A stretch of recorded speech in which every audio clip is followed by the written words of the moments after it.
So you've really given them some strategies and some sort of game plans for what to do when you approach story and when you approach nonfiction text. Right. So now, how do you get students to do that? I think sometimes we say, how do you have them read like a detective? To really investigate, but doing it with literature and more complex text and things they may not be that engaged in coming up, immediately. Yeah, well, we at the beginning, we did the straw, and then we created bricks. Now I'm in the house building process. And so what I'll do in the actual unit, it's really about the human condition.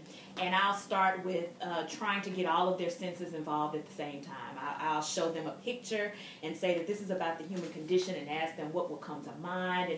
And we start to even unpack the title of the unit. And we talk about how human condition really is about analyzing a human. And I say, so everything we're reading, we're going to read it like a detective and like a counselor or a psychotherapist or something to that effect. And we're trying to understand why. So I'll go through the process. I make sure they understand what the unit is about. I make sure they understand the standards, which we've already talked about. I make sure they understand the vocabulary. What questions do we want to answer? You're really setting a purpose. Right. You're saying we're entering this with a goal. Right. To be able to begin with the end in mind. Yes. So we have the essential questions. Read some of your enduring understandings. One of your enduring understandings and one of your essential questions. Well, one of my enduring understandings is to understand that literature conveys the depth of human experiences, reflecting diverse cultures and common heritage. So, and I even use this to teach theme, like that it's a universal idea, and they'll say, where's the universe? That includes everybody. So even if we don't have similar exposure and experiences, we've all felt the same thing. Or have had mental experiences that are the same. If you've ever been scared or nervous, no matter where you are, it's still, the emotion is still fear or nervousness. So we talk about that. And one of the essential questions that I always use, and I love this one, is how does relating literary works to contemporary context or historical information deepen the understanding? That essential question is so rich because it immediately brings in the informational and the literary. Right. It's saying when we read literature, we need to understand the context it was written in, but we need to be able to see who these people are, what was happening, and see how the two affect each other. Yeah, and even before Common Core, I would always say, you need to make sure that you always stay on task because your English class and your history class really go together because what happened in history, if I was in that time period, I'm really writing what was going on. So if you don't have the historical context, you may not know why this writing was important. It may not make sense because you don't know what the background is. So I would make sure to pull that in. And one of the things I do is make sure that I explain context. And I give them some examples. And one of the things that I give them, I explain what context is, and I give them this quick exercise that I have them read. And it's a journal entry written by a 15-year-old, this fictitious 15-year-old male in 1957 who's African-American. And as they're reading it, it sounds like he's being bullied. He has one friend, but she doesn't like him to be around her other friends, and she wanted him to come over for dinner, but he's like, no. And they're thinking, maybe he's a dork, Miss Smith. Maybe he's really lame. And then one student will say, wait, that says 1957.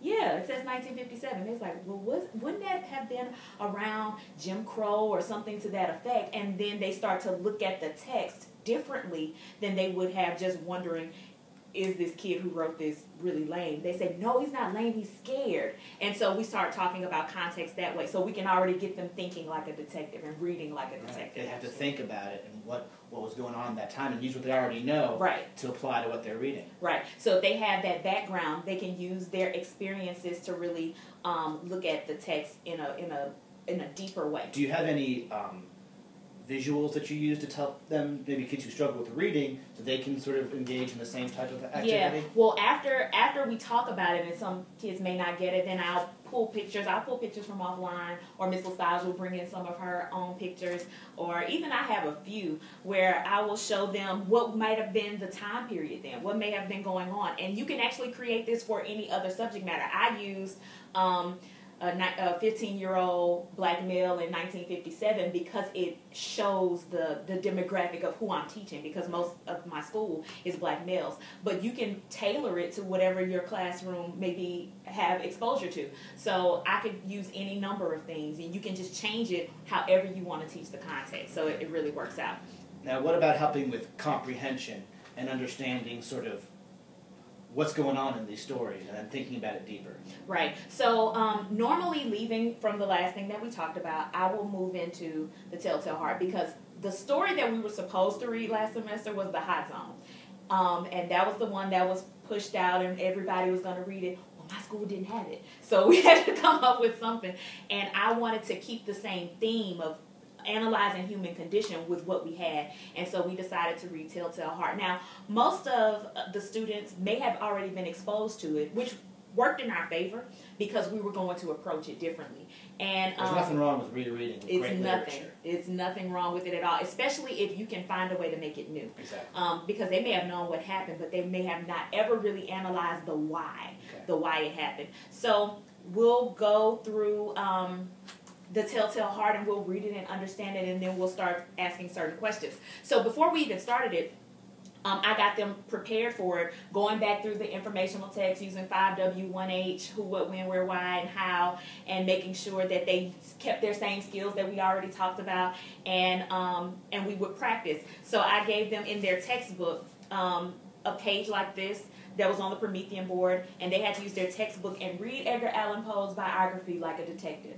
They were pulling out information, and on this actual Promethean slide, they could write it in up here. I had them come up to the board. Whenever they found something, they could come and write it on the board, and then I changed the color, and they would see how correct they were, and it was a lot of fun for them, and most of the time they got it right. So once we went into the story, they were reading it differently. They were trying to find out what was wrong, and it really worked out. They started reading it like a journalist and a detective. So if this actually happened, how would they write it? How would they write it differently than how it was already presented to them in literary form? So if they were thinking, if I were to report the story of the Telltale Heart as a journalist, right, what would that look like? So are they actually writing that article? Yes. Well, they eventually got there. But what I did was make sure that they understood the difference by giving them a similar story that actually happened.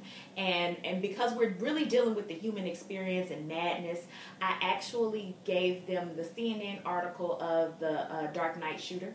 From Colorado. Yes. And they... Was it Colorado? It was Colorado. Yeah. And I gave them that story, and we looked at it, we read it together, and for those... Was it from a newspaper? It was from CNN.com. Okay. And I have a link for it if you need it. But we would read it together. I had them read it to themselves, and because I knew we had lower readers, Ms. Lestage would read it out loud to make sure everybody heard the same thing.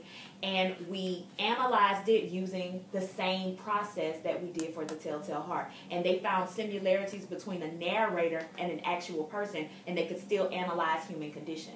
And so it was a lot of fun for them. It was interesting for them to realize that they may have had some similarities as far as thought process. So they got into the mindset, does art imitate life? Does life imitate art? So they're repeating the process for the story, reading it like a detective, reading the actual article like a detective, and making connections. Right. So now we're going to see how they transition into writing right. from that process. Yes, because I'm always setting them up.